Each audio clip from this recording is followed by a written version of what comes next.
thanks for covering the bill. I went ahead and canceled yours. Staying in a luxury hotel on my wife's dime? Life doesn't get better than this. Haha. I hear my mother-in-law and husband chuckling loudly. By all means, have a great time. Their laughter suddenly stops when I say this with a smile. You're weird. Don't you realize we tricked you? Wouldn't most people be upset? I haven't been tricked at all. You see, I haven't paid a cent for this trip. My name is Laura, a 32-year-old housewife. I met my husband James through work. He was a client, and we had worked together several times when he invited me to dinner. Since we were the same age, we quickly found common interest and hit it off. We started going out for meals and dates, and before long, we began dating. Fast forward 1 year and we were married. We have now been married for 2 years. But that doesn't mean our married life has been a continuous honeymoon. At first, James was incredibly kind and always treated me with care. So I put a lot of effort into housework to make him happy. James wanted me to be a stay-at-home wife, so I quit my job and fulfilled that role. Every day I prepared breakfast, made lunch, and cooked elaborate dinners. I also kept the house clean, doing the laundry and all sorts of chores diligently. Life is so comfortable with you around. You're really helping me out. James used to say that and appreciate my hard work. I was able to give my all each day because of that. However, as we reached the 2-year mark, the spark we had as newlyweds seemed to fade. Lately, I've noticed James growing more indifferent. No matter what I do for him, he doesn't seem to react anymore. Tonight, I made your favorite fried chicken. All right. Was work tough today? Yeah, I guess so. I filled a bathtub for you, so feel free to take a bath whenever. Yeah, whatever.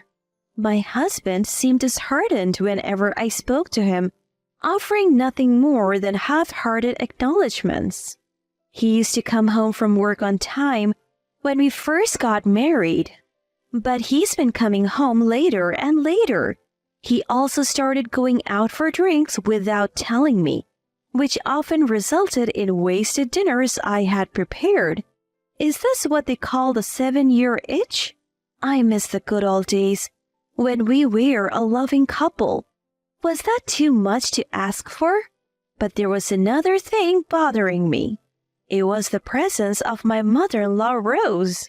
Ever since we got married, she has never been fond of me, always finding a reason to complain. You are so plain. Can't you wear something more colorful? You probably can because your face is plain too. The food you cook is bland and not even tasty, just terrible. I seriously questioned her character, wondering why she was so mean. Whenever we visited my husband's parents, she would bully me and badmouth me endlessly. After 2 years of marriage, she started bugging us about having a grandchild. How can we start a family under such pressure? Yet, she relentlessly pushed me to have a child. My father-in-law did nothing about his wife's bullying. It's like he found it too troublesome to intervene. My husband also turned a blind eye, offering me no protection. I was devastated. I at least wanted my husband on my side. Feeling utterly lonely, I felt unwell one day and went to the doctor. You're pregnant. What? I was shocked, to say the least. I had no idea I was pregnant, but I was thrilled. Having a new family member on the way with my husband filled me with joy and hope for the future. I couldn't wait to share the news with my husband when he got home from work that day. Really? Even my usually indifferent husband was wide-eyed. He was overjoyed when I nodded. Yes, I'm going to be a dad. Thank you, Laura. Yeah. I was happy that my husband seemed interested in me again after a long time. Both my father-in-law and mother-in-law were also happy about the new grandchild, and they were exceptionally kind to me. Since my family lived far away, my mother-in-law frequently came over to help me during my pregnancy. My husband told me not to overexert myself, and I felt as if the kind husband I knew had returned. However, this happiness was short-lived. The turning point came when I shared the baby's gender. When I told my in-laws that the baby would be a girl, my mother-in-law looked very disappointed. You can't even give birth to a boy, huh? With those harsh words, my mother-in-law made her opinion known. For a second, I wasn't quite sure what she had said, but apparently, she's old-fashioned and thinks it's crucial to have a boy. Once she learned the baby was a girl, she stopped all support during my pregnancy. That meant I had to handle everything on my own when I was feeling my worst. As for my husband, he didn't seem to care about the baby's gender, but he started complaining when I got sick and couldn't keep up with the housework. You didn't make dinner again and you've been lounging on the couch?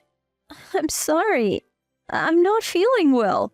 Don't be such a baby. I have to go to work even when I'm sick. You're a housewife. Housework is your job. His lack of consideration for my condition hurt me deeply.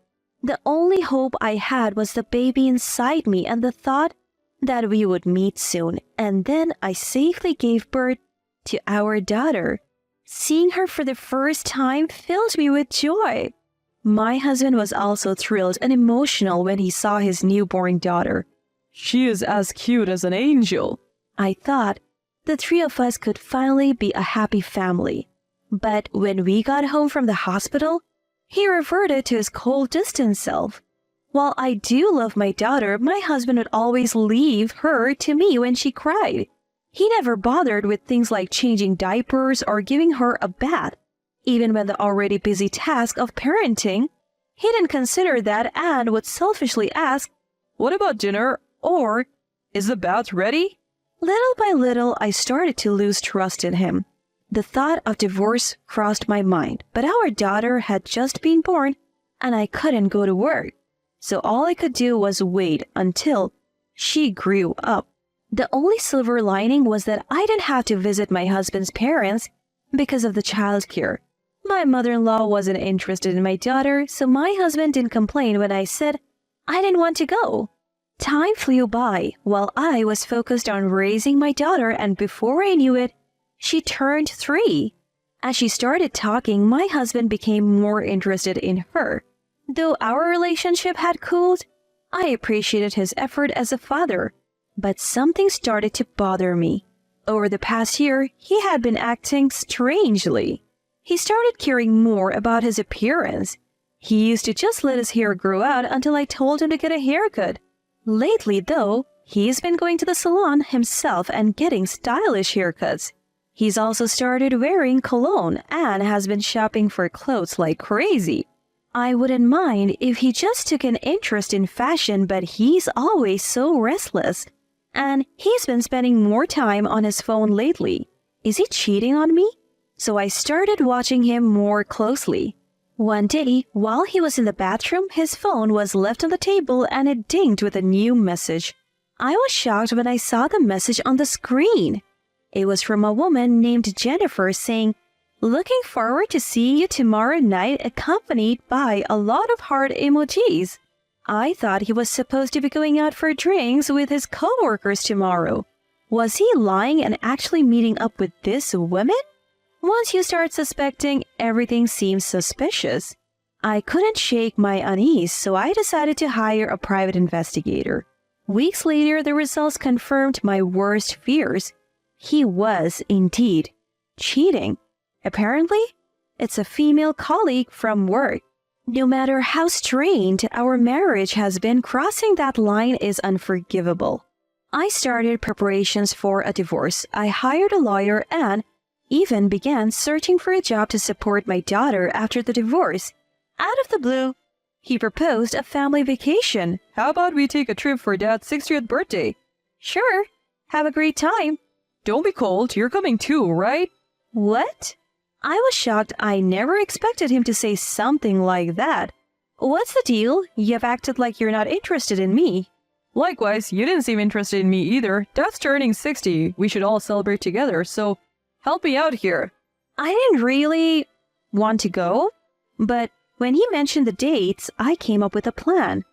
Fine, we will leave our daughter with my sister. Thanks. Also, you can handle the hotel and flight bookings? What? I'm busy on weekdays, so I would like you to take care of it. All right. Really appreciate it. Just put it on the credit card. I'll pay you back later. What? Apparently, there are benefits if we pay by credit card. Well, all right. I was hesitant but came up with a plan for that too. He was delighted that I agreed to handle everything. But I was delighted for a different reason. It's time for revenge for betraying me. About a month later, the day for father-in-law's 60th birthday trip arrived. I drove to the airport with my husband. There, we finally reunited with his dad and mom after a long time. A long time no see, Laura. It's been a while. You haven't changed a bit, still looking plain as ever. And Rose, you're still carrying extra weight. As I see that, the expression in my husband's family goes stiff. What the heck? You can't just say that, how rude. You need to apologize to Mom. Will Rose apologize To me for calling me plain? Why would I apologize? I just stated the facts. So did I. Hey, enough. Don't insult Mom. At this point, I had nothing to lose, so I wasn't hesitant to pick a fight with my mother-in-law. Oh, could it be that you're not overweight but actually pregnant? You look about the same size as when I was pregnant. My apologies for the mistake. What's wrong with you? We haven't seen each other in ages and this is how you talk to me? And you can't even have a son?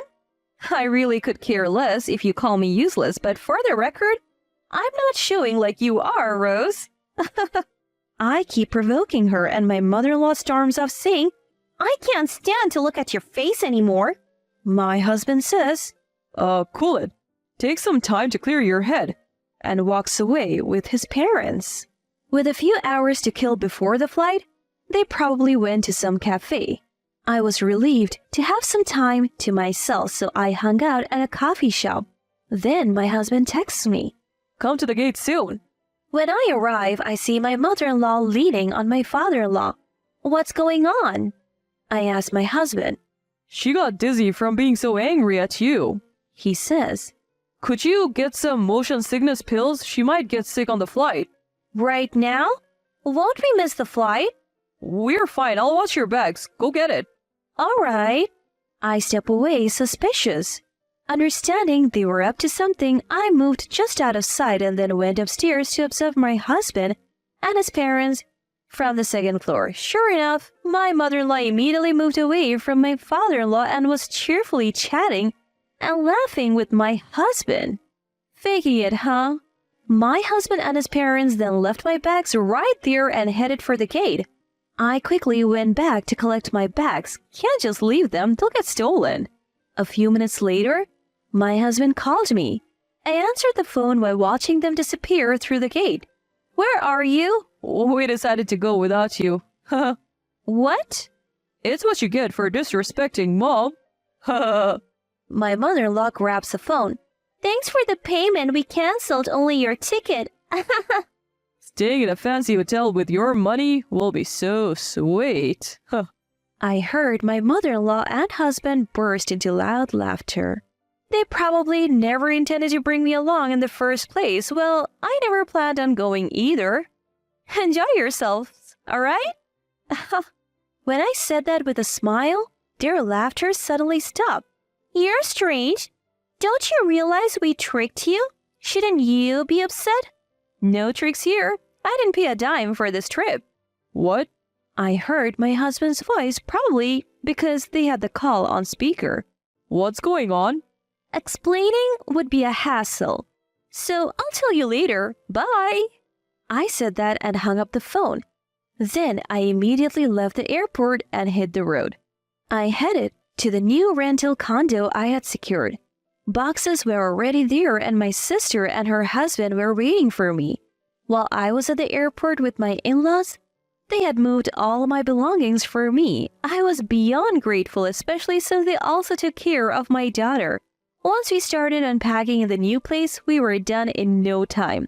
As a thank you, I took my sister and her husband to a steakhouse and we all enjoyed a nice meal. My husband kept calling, but I ignored it. The next day, he called again around noon, so I finally answered. Hey, were you lying yesterday? I enjoyed a suit in your place. Sure, why wouldn't you? It's already paid for. What? What are you saying? I changed the account where my credit card payments get drawn from to our joint account. And I moved all the money I put in there to my own account. So what does that mean? Basically, the trip was paid for with the money you put in that account. What? So I paid for it? Yes, exactly. You have got to be kidding. How much did it cost? Plane tickets and all, maybe around $5,000 for 4 adults. Why for? Only 3 of us went on the trip. Last-minute cancellations don't get refunded, you know. My husband was speechless over the phone. Why would you do this? Do you hate me? It's not about hate, it's just a little payback for the man who cheated. What? I have evidence of your affair, just so you know. He gasped in disbelief. Prepare yourself for a divorce, alimony, and child support. You can't be serious. You brought this on yourself. From now on, we'll communicate through lawyers. I said that and hung up on him. After that, I hired a lawyer to handle various procedures. The divorce went through smoothly, and I got compensation from my husband and his affair partner. I switched the credit card payment back to my account after the travel expenses were paid. Of course, I'm also demanding child support from my husband. It seems he couldn't cover the payments with his own earnings and savings, so he borrowed money from parents-in-law. Parents-in-law also apparently drained all their savings by covering their son's debt. Now, my husband has moved back in with his parents and they seem to be living a poor life together. Serves them right. I have no intention of letting my daughter meet her ex-father, and I haven't told him where we have moved. Marrying such a terrible man is regrettable, but I'm grateful for the opportunity to have met my daughter. From now on, I plan to live happy days just with my daughter.